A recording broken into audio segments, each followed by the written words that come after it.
Meeting with the concerned department on the collapse of the retaining wall in the football stadium of the PA Sangma Sports Complex in Tura. After the review meeting, the Chief Minister informed that the preliminary technical assessment of the incident by the engineering wing of the State Sports Council of Meghalaya has been completed.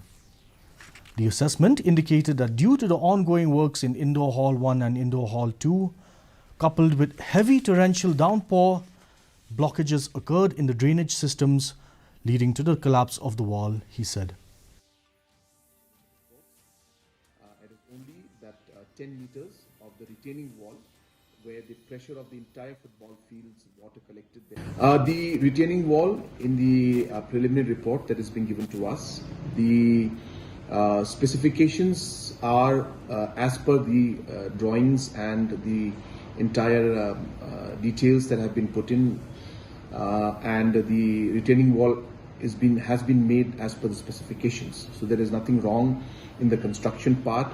All the quality measures and all the specifications have been adhered to. And as I said, it is only because of the drainage and the leakage of the water that part was affected. But necessary measures have been taken to ensure that we stop any kind of further damage in that area.